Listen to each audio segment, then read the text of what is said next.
great at that. So you don't need any previous knowledge about it. And the so what. So you always end your case study with future recommendations. That so what? Like I found this. I found the fact that HDFC has not been doing good. But so what? So what do I ask the HDFC to do? So the so what always has to be there, and you call it recommendations in general. So all the case studies you end with a so what, right? All right, so now I'll stop sharing this tab and I'll come to another tab. But before that, is there any question or anything that you want me to cover in the next 20 to 30 minutes, which you really, really want to take away from the session? Just let me know.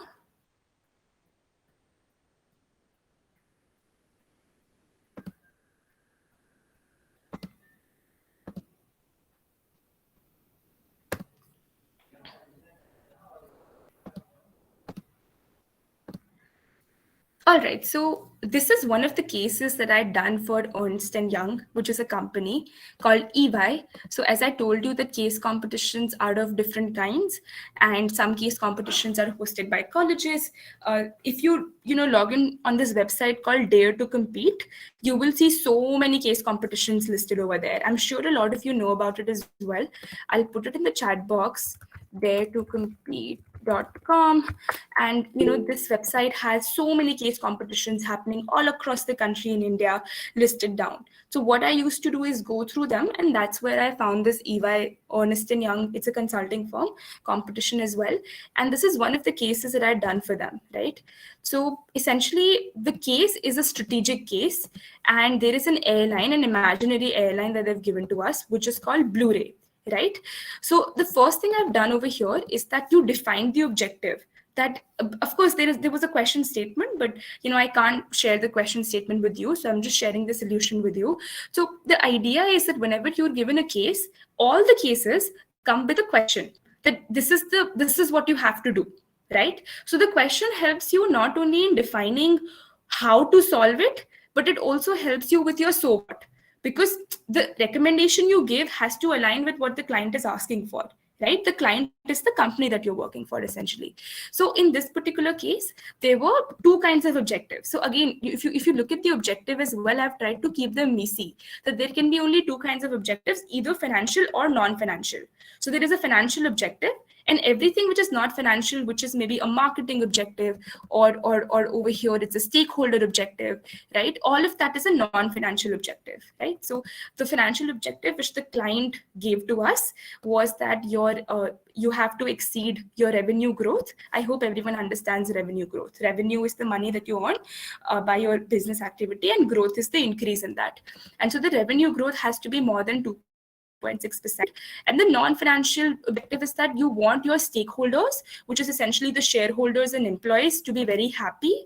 And you also want everything that you do to align with whatever culture that you as a firm have, right? So some firms like to expand geography. Some firms are, like Amazon is a very aggressive firm. So whatever is a firm culture, you want to align with that. So this is what I understood when I read the case, right? And what I've written over here is to tell to the judges that whatever recommendation I give must align with these two objectives. If the recommendation I give aligns with this, then I am happy.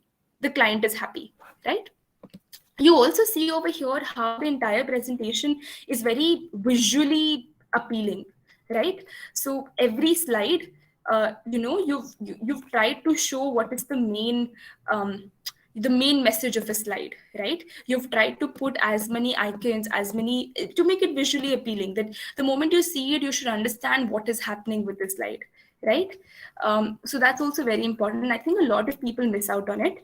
And at the same time, there is a story which is going on. So the story essentially starts with, what do I want to do for the client? This is what I want to do for the client. What are the three options which I present in front of them? Evaluating the costs and risks of all of those options in order for the client to know how to make a decision, right? So this is a slightly financial case, which is something I wanted to talk to you all about as well. So there are different cases. Some cases involve finance. So if you look at this case, it involves some knowledge of finance, right? So for those of you who are doing BFS or Bachelor's in Financial Studies, you all would understand what EBITDA is or EBITDA growth is. For those of you who don't, because in core eco, because I am also an eco graduate, you don't study all of this. You don't study how to, look at a annual report of a company, how do because it's a lot more accounting. So for you all, it's very simple. If you just go to Investopedia, which is a website, anything that you want to know, if you don't understand what EBITDA is over here, just go and Google it. EBITDA is nothing but basically your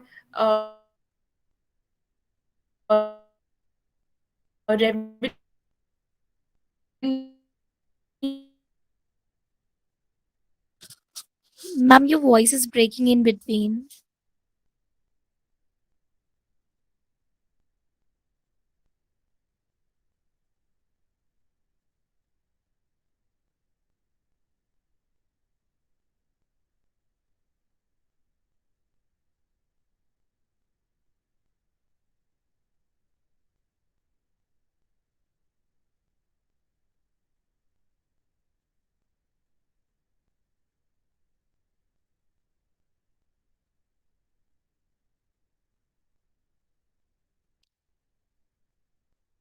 Ma'am, you're not audible. Hello, can you all hear me? Am I audible Yes, now? yes, yes, Can you still see my screen? yes. Awesome. Great. So it just shows me that the system load is very heavy. That is why it's showing some error, which is fine. Just tell me in case, I go away again. Okay, I'll see something. So the idea being that you have to ensure that everything is very visually appealing, right? And at the same time, you're um, you're able to drive forth your main idea. Now, what I was talking about is the financial part of it. I think a lot of people, including me, we get very much intimidated that there is so much finance involved, and I don't know finance. But to be honest, just saying from a very uh, just like a friendly advice, don't be scared of it. Almost all cases will involve some kind of a finance because all companies are profit motivated. So if you're profit motivated, finance is important, right? Because you have to look at the financials. Even if you're doing a marketing case, you're saying that, all of you must have seen the Cred IPL marketing campaign. It was such a beautiful marketing campaign, great. But when we did that case as well, we had to ensure that there is economic and financial feasibility of that. How much money are you spending, right? How much money are you spending in getting Rahul Dravid and all of those big people, Anil Kapoor and all of them on board, and directing them, and you have to pay IPL also to show this as an advertisement. So finance is important. And what I'll say is that just whenever you don't understand something, Google it, go to Investopedia, and over time you'll get the hang of the terms, right? But don't not do case competition simply because it involves so much finance, right? So just that's A. um, so just yeah, so the point of showing you all this was A, to tell you about the visual, the how you have to keep your presentations visually appealing, and B is that don't be scared about finance, right? So that's the first thing. Now let me share another one.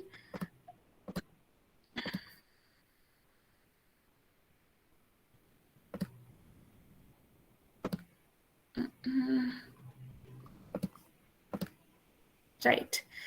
All right, so let us look at the Netaji Subhash Chandra Bose. And almost all the competitions will have at least two rounds. They'll have a prelims and they'll have a finals.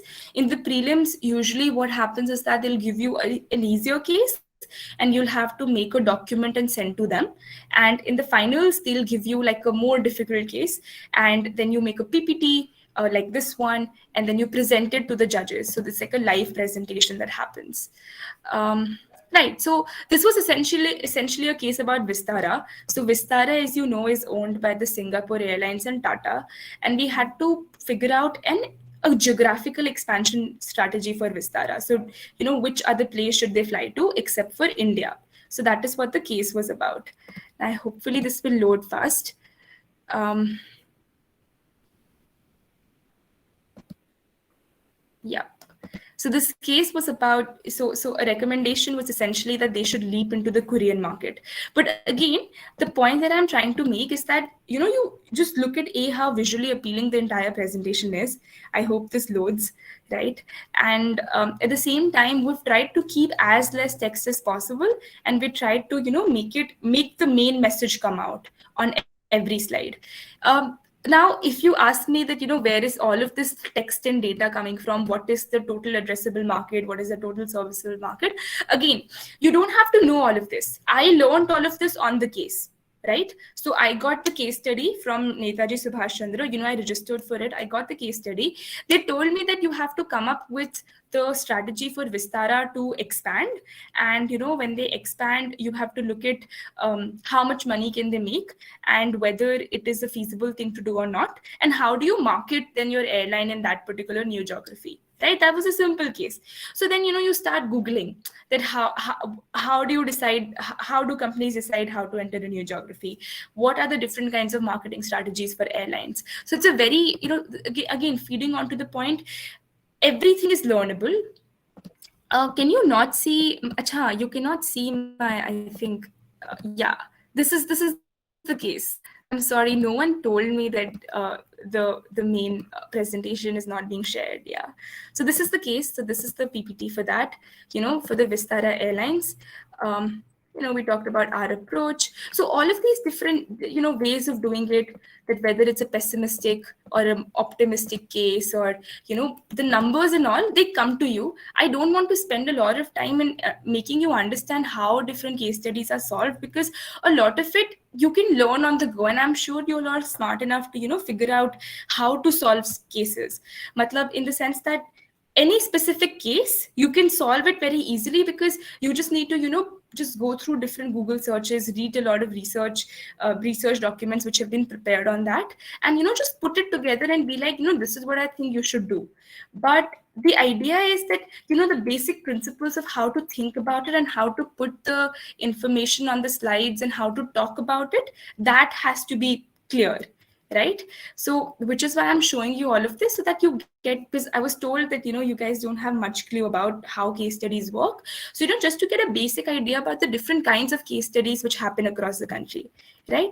So again, all of this, what is being put on the slide, that's a function of what they asked us to do, right? So whenever you register for a case competition, they tell you that this is what you need to do, right? And, based on that, you just come up with whatever information you can find on the web, whatever information you know of, you put your brain to it, you start brainstorming with your team members, and then, you put it together and you present, right? Let's look at one more, maybe. And after this, maybe once I show you one more case, then I want to move to case interviews, because Ritu mentioned she's in second year. A lot of you might be in your third year. And those of you who are in third year, you'll have to start preparing for your interviews for, different companies.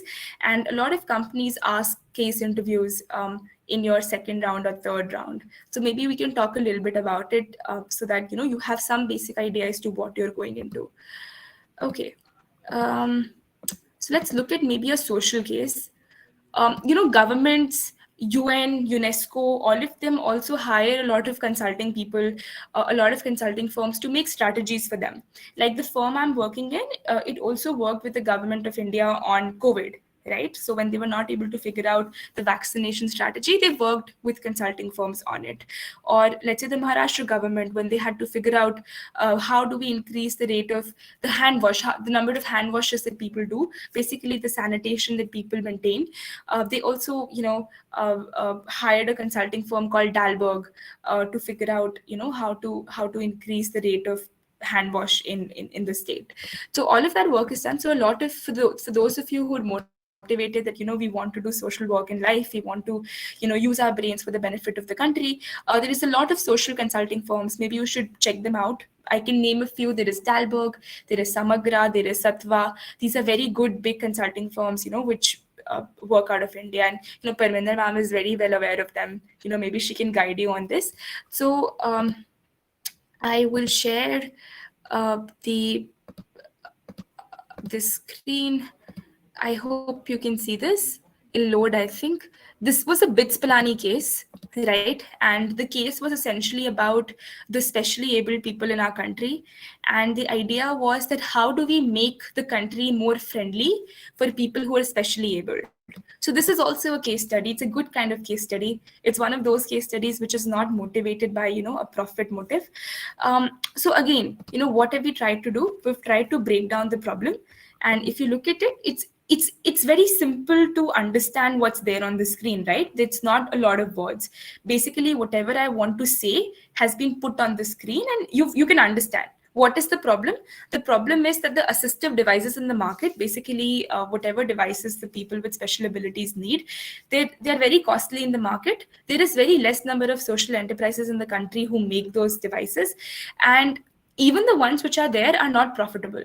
So that is the problem. So the idea that we're trying to solve is that how do we make these assistive devices basically very easily available in the market while ensuring that the social enterprises who do it are sustainable.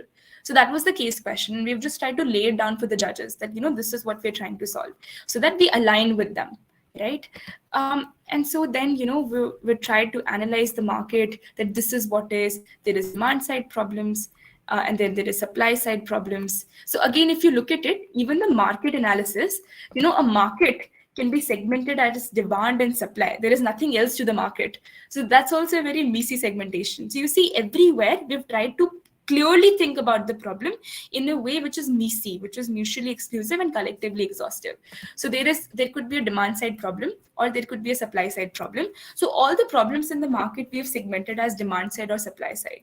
Once we did that, then we looked at the mission. What is the mission? The mission is to make the assistive devices accessible to all the 2.68 crore people in the country who have special needs. And we've just tried to put the mission together in order to ensure that we align with the client, which we align with the judges. Again, all of this, it's just just things to ensure that the judges are there with us, to make it more interesting. That's why we put all of these quotes, etc. Now, if you look at it, the point I made about having a storyline, that's what we've tried to do, right? So what we figured out is that we need to solve a lot of things. So we need to solve a funding problem, the research problem, the engineering problem, the distribution problem, the outreach problem, right? So what we tried to do is that we tried to make an acronym out of it, which we've called freedom over here. So this is what I meant when I said that come up with a storyline, right? So whenever you have a solution, no matter how good the solution is, you need to sell it to your client, right? The client needs to buy into it. They need to buy into the vision that you're selling. Just like, how in politics there is two political parties, and even though one of them has a better agenda, just because they're not able to sell it to the people, they don't get the votes, right? So it's the same thing over here. So the reason I wanted to share this is that I think this is one of the best case studies I did, where we were able to come up with a very interesting storyline, which completely aligned with our solution. So the solution to make assistive devices available for people involved all of these problems, that there was not enough funding, research was not happening, engineering was not happening, distribution, no one knew how to make the assistive devices reach the right people, right? Outreach was a problem. A lot of people were not aware that the government provides assistive devices, free assistive devices to people. So there's all of these problems which we wanted to solve, and we collectively called it freedom to make a storyline out of it, right? And we won this competition. And I think one of the reasons was because the storyline was so compelling that, you could just not say no to it. And then, we've gone to explain what is funding, who needs funding, who needs funding, and what is the solution? How are we solving it? And to be honest, we were in our first year when we did this case. Again, all of this I didn't know before I solved the case. I spent 3 days trying to understand the entire ecosystem for assistive devices in India. There is so much information on government portals, on Google News. So we just tried to put it together. We tried to see what other countries, like the European countries, African countries with similar problems, Southeast Asian, have done. And, we got it all together and made a solution. This is really how strategy is made at the top level. You try to learn from other people's experiences. You try to learn from other industries, and you make a strategy out of it, right? So, again, like we've just tried to put forth a solution. So F got done, then what do we want to do in R, which is research, and then what do we want to do in E and D, O, M, all of that will come now. So again, all of these are lessons that we learned from different industries, and we thought that we could also, put it in this case study. We thought that it'd be helpful over here. So say, just an example of it. Let's say that you are a banking company and you're not able to collect your loans back. Let's say that's your problem. Okay. Now, one way to solve it is that you look at, let's say, your HDFC. So one way to solve it is that you look at what Axis is doing, or what American Express is doing, or what Bank of America is doing, or what a similar bank in Pakistan or Sri Lanka is doing, right? Because similar geographies. That's one way of looking at it. Another way is that what is another industry doing which faces a similar problem, right? So let's say, what is Patanjali doing? Because Patanjali also has this problem that they have so many vendors and they're not able to figure out how to collect the money from these vendors, right? So we saw what they are doing and we tried to put it into the HDFC model, right? So the point I'm trying to make is that all the solutions for different cases come from two kinds: either similar companies in different geographies, or the same geography, a different industry, right? Let's say there is an issue of an attendance. Medical companies have these sales forces, and you have an issue of an attendance. You're not able to record their attendance. Now, it's a very interesting case study about how one of the FMCG, like a Sunfeast or an ITC, they use photo. ऐसे होता है ना, ऐसे phone पर you show your face and then the phone opens. So you use photo identification for recording attendance, and you link your bonus to the attendance rate. So some insight which some ITC had used, we applied it into banking, right? So the point I'm trying to make is that you don't have to reinvent the wheel. You don't have to find ingenious solutions. You just have to see what already exists and change the context and provide it into a good context. Like all of this, I'm not like a very smart person. The first year, I thought of all of this out, this additive scheme and indirect method and all of that. We tried to see what other people have done, what other problems, like how other countries have solved the problem, and then we tried to put it together and say that maybe if you do this at a larger scale, this can solve the problem, right? So that's really how you solve case studies. And the same principle applies, that the more you do it, the more you understand. So when I started doing it, I lost a lot of competitions in first year. So many competitions I've lost, I can't even tell you, but I used to keep doing them because it was a lot of fun and I used to learn so much. So the point of participating was that you make your PPT, you present it, but then you sit there and see what the other people are presenting. And so you take insights from them. So for the next competition, now you have so much more information because you've seen what 10 other people have done, right? So over time, this really compounds and you're able to come up. So I'll just show you the PPT we had made for the Global Valuation Olympiad, because that was like, I think, the biggest competition that we won. Um, 5,000 people across the world participated, big colleges, and it was a great experience. So again, like the PPT of or our recommendation for the Global Valuation Olympiad, they're a result of 3 years of participating in competitions. Like in my third year, we won that.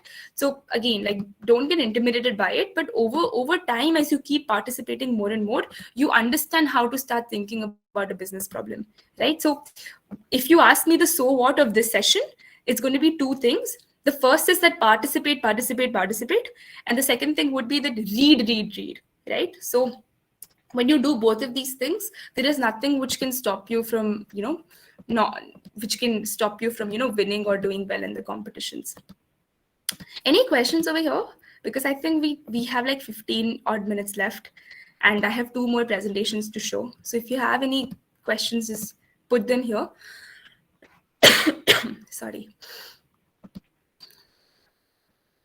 my net is a bit slow, I think.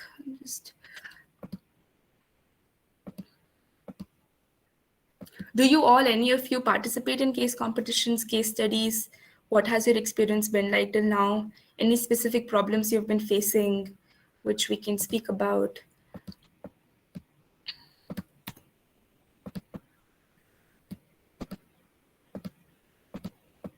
So what I'm going to do is that I'll first show you the Global Valuation Olympiad PPT, again, make some points about it, and then we can maybe move on to the case interviews, which is basically for your job interviews, the kinds of cases which are asked and how to go about doing them.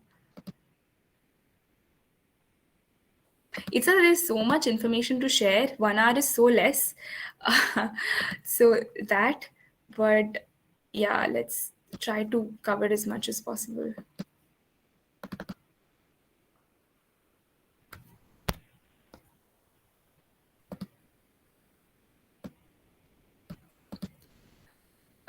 Okay, so till the time this loads, uh, basically the different kinds of case competitions, they could be strategy competitions, they could be marketing, pricing, social sector, like the one I showed to you, financial. These are the main 5 kinds of competitions which happen. And again, I don't think you require any specific background information in order to do well in that. You definitely don't. Just keep doing them, and I think over time you'll be able to ace them. Where to find competitions, dare to compete, and follow the economics and finance societies of all of these, uh, and find the economics in all of these societies of all of these colleges, be it Stephens, SRCC, IIMs, IITs, NSIT, DTU. All of these, they just keep hosting. And if you're lazy, you don't want to do all of that, all you need to do is that you need to go to Dare to Compete, and there you will find all the competitions, right? And maybe I can put all of this on an email and share with Parminder ma'am, and she can share all of this information with you all. Great. But then just keep participating, that's important.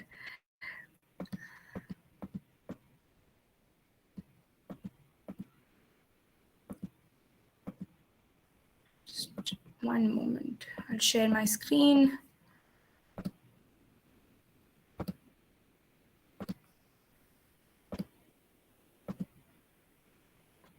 Right, so this was our team, and Fever Tree was essentially the client. Fever Tree is an alcohol beverage company based out of London.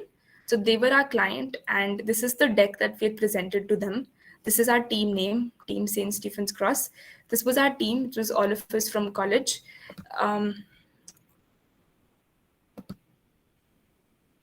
So again, here as well, the same thing, you'll be able to see that we've tried to keep it very visually appealing, and we have a story that we're trying to tell, and we're trying to include a lot of firm values and what the company stands for into what our strategy for the company would be, right?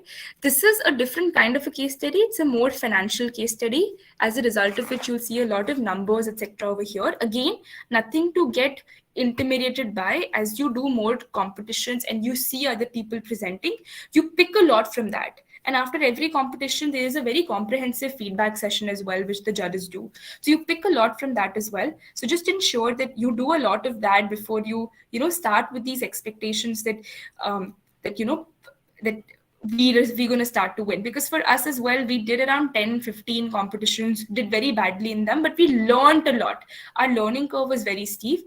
And then over time, it's same like debating, same like sports. You have to do a lot of homework in order to be able to become the best at something. So we'll just move you through this. Industry analysis. Again, the main numbers are all at the top. There is a lot of graphs, there is a lot of visuals.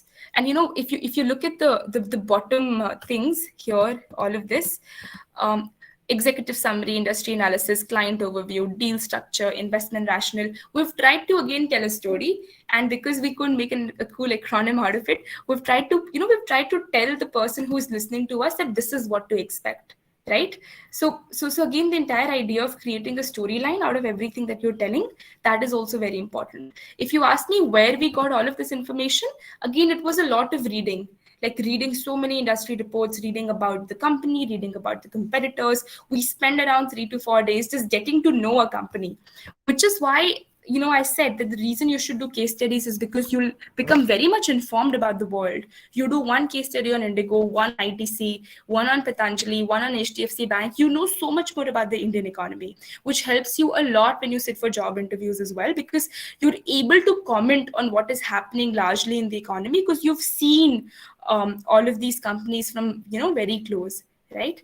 So that, um, right. I think that's it about the case competitions part. I think now I just want to spend some time talking about case interviews, because especially the ones who are in third year, you would be facing a lot of case interviews. The ones, you've used it for jobs, you put a short list, and then you have to face case interviews.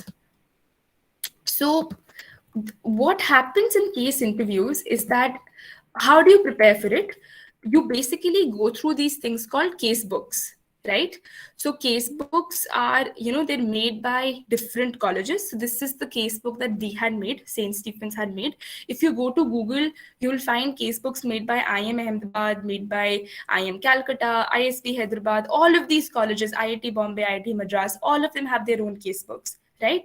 What happens in a case book is that the people who've sat for interviews in the past share which cases were given to them and how they solved the cases. So it's a very text file. It's a very texty document, and they tell you that this is how you approach a case competition. A case interview. This is how you use a case book. So I think the first step of preparing for a case interview is that you basically read case books. Right? So you can use the St. Stephen's casebook, you can use the IIM Ahmedabad casebook, any casebook. But what happens in a case interview is that the interviewer, who is going to be someone working in a company, that person will give you a problem. So they'll just be like, okay, Flipkart is not able to do as well as Amazon. Tell me what to do. What would you do if you're the CEO of Flipkart? It's a very open-ended problem. Now you try to break it down. Right? You try to break it down further and you solve the problem with the person without any external help. So at least when you do case competitions, you have Google to help you. In case interviews, whatever you know about the company or with your clarity of thinking, मेरे ख्याल से यही होना चाहिए, ऐसा होगा. So you try to talk it out over like 20 minutes, 30 minutes, and you solve the problem with them. So I'll move you through some of the old questions which have been asked in different case interviews, right? So let us look at the first one. So, real cases solved by undergrads in the past interviews. Some of them are my cases, the cases I solved for my interview, my friends, my seniors. We tried to put all of them together. So this was one of the cases which was asked, which was estimate the number of ATM withdrawals in Delhi in a week, right? Now, if you just sit back and you think about it, you're like, oh, this is so difficult. What do I say? But the idea is that you just break down the problem. So what the person who solved this case, if I present it, what the person who solved this case has done is that they've tried to estimate everything, right? So this kind of a case is called a guesstimate. Again, it's a very typical kind of a case interview where they give you these random things and you have to come up with a number. I remember when I was in my second year and I sat for this investment bank interview, and they asked me to estimate the number of naan, the naan, the bread, which is sold in Delhi in a day, right? Because we were talking about food and I told them I really like naan and all of that. So they're like, why don't you estimate it? So things like this happen. So estimate the number of ATM withdrawals in a week. It's very simple. What I've tried to do over here is that looked at the Delhi's population. From Delhi's population, just looked at how many ATMs will be there, and from the ATMs, look at how many people does a typical ATM serve. Then if the people are like me, how much ATM demand do they have in a week? How much does my dad withdraw? My mom withdraws? And then, based on that, try to come up with a number. So just breaking the problem down in a very messy manner and trying to estimate the numbers. The idea is, again, not to be precise, but the idea is to think in the right direction, right? Which is what I've tried to do here as well. But this is a guesstimate. Guesstimates are usually asked for, again, if you Google guesstimates, you'll find everything on guesstimates. So many YouTube videos, many websites on how to solve guesstimates. So that's the thing. In this session, I didn't want to tell you how to do it. I just wanted to introduce you to the idea of what a case study is, how to participate in a case study, what a case interview is, what are the different kinds of case which are asked in a case interview, and how to go about preparing for them, right?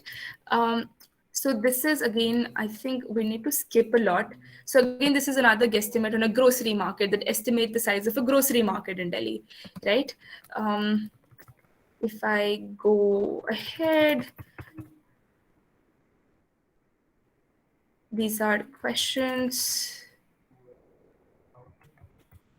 So basically, how you prepare for case interview, you go through these case books, you solve them with your friends, and you think about how you would have solved the case like this. So your client is an auto manufacturer who wants to grow and double their business, and they're seeking your advice on how to go about it. It sounds like, how do I solve this case? This is all over the place.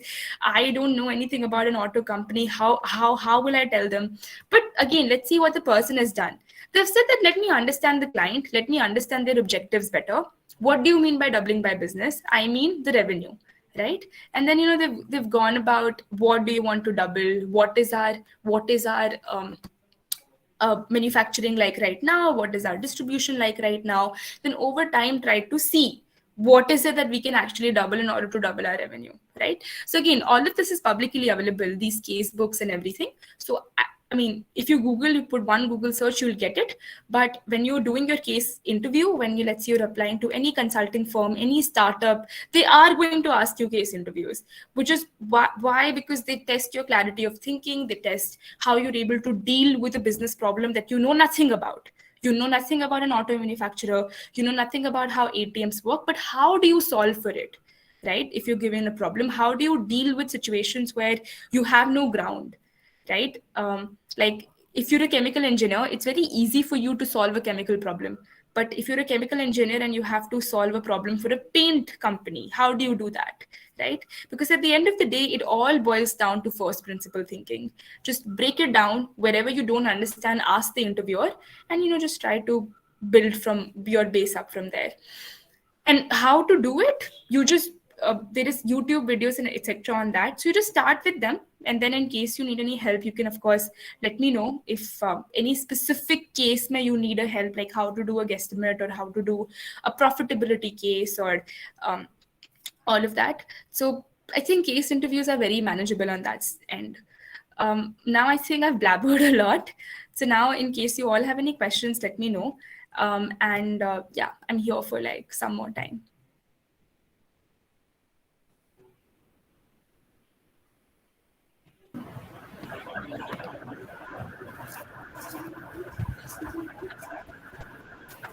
Uh, Purvi, I Yes, ma'am. know, I know you don't have a lot of time in your hand, and I must share this here with the participants of this webinar that it was very interesting to see you telling Ritu Sundrani not to call you ma'am. So very clearly, I want to share with you all, Purvi is a very young, fresh graduate just out of a college, working for McKinsey. And, it is, I don't think age is a big determinant today to actually, the level of knowledge and expertise. And I think, Purvi, I've majorly called you on this platform to, I just wanted you to provide this stimulus, this just kindling of the minds of the students a kind of awareness generation for them, what students of their age group are doing at different levels. So, Purvi, I think that you've delivered beautifully. And I know the kind of information that you had at your own end, and the kind of knowledge that you have. I'm sure 1 hour is just not enough for sharing all that. It was too much. I know it was packed, and Yeah. so much to, yeah, Purvi, but I can't thank you enough. I must tell you all that Purvi is extremely busy. She just came back from Kolkata, and she could just squeeze in this 1 hour for this. So look at her age, her energy, and her knowledge. I think that's enough for you all to, get inspired by. So thank you so much, Purvi. Yeah, and I'm sure you all, everything, it'll all be fine. You'll all be able to figure all of this out. I think it just takes time. Just keep doing competitions and you'll be able to figure it all out. Whatever links and all I mentioned, I think I'll send ma'am an email. She can maybe share it with you all. So you know how the websites and the competitions and the companies which I've mentioned, I think I'll put them all down and I'll share it with you so that the people have like, some base to start from. So yeah. All right. There is a feedback link in the chat box. For those of you who are interested in a certificate, could fill that feedback link. And over to you, Ritu. You can officially propose a vote of thanks. Thank you so much, Purvi. No problem, ma'am. Thank you, ma'am. It was really indeed a very informative session, and I must say that your skills are very inspirational.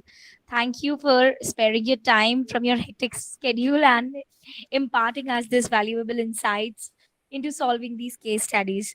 Thank you so much, Purvi, for spending time with us. We are very grateful to have you with us, Thank you, and Ritu. we look forward for these competitions so that Yeah, for sure. Yeah, I definitely want to see some of you doing well in it. And just trust me, it's a great experience. It's a lot of fun. And, I've made great friends while doing case competitions, found great mentors and various judges and senior competitors. So, yeah, everyone is very helpful once you start participating in it. Yeah. I All would right. also extend a very uh, thank. I'm very thankful for our club Aerodomics for their precious inputs that to facilitate this event. Thank you all. Thank you participants for joining with us. Thank you all for this wonderful session. Thank you once again, Purvi, for All coming with right. us. Goodbye. It was great There's a seeing you all. feedback link. Please before ending the call, please I request all of you to fill that form so that certificate would get generated within 15 days. I'll drop off. Bye. Thank you. Thank you so much.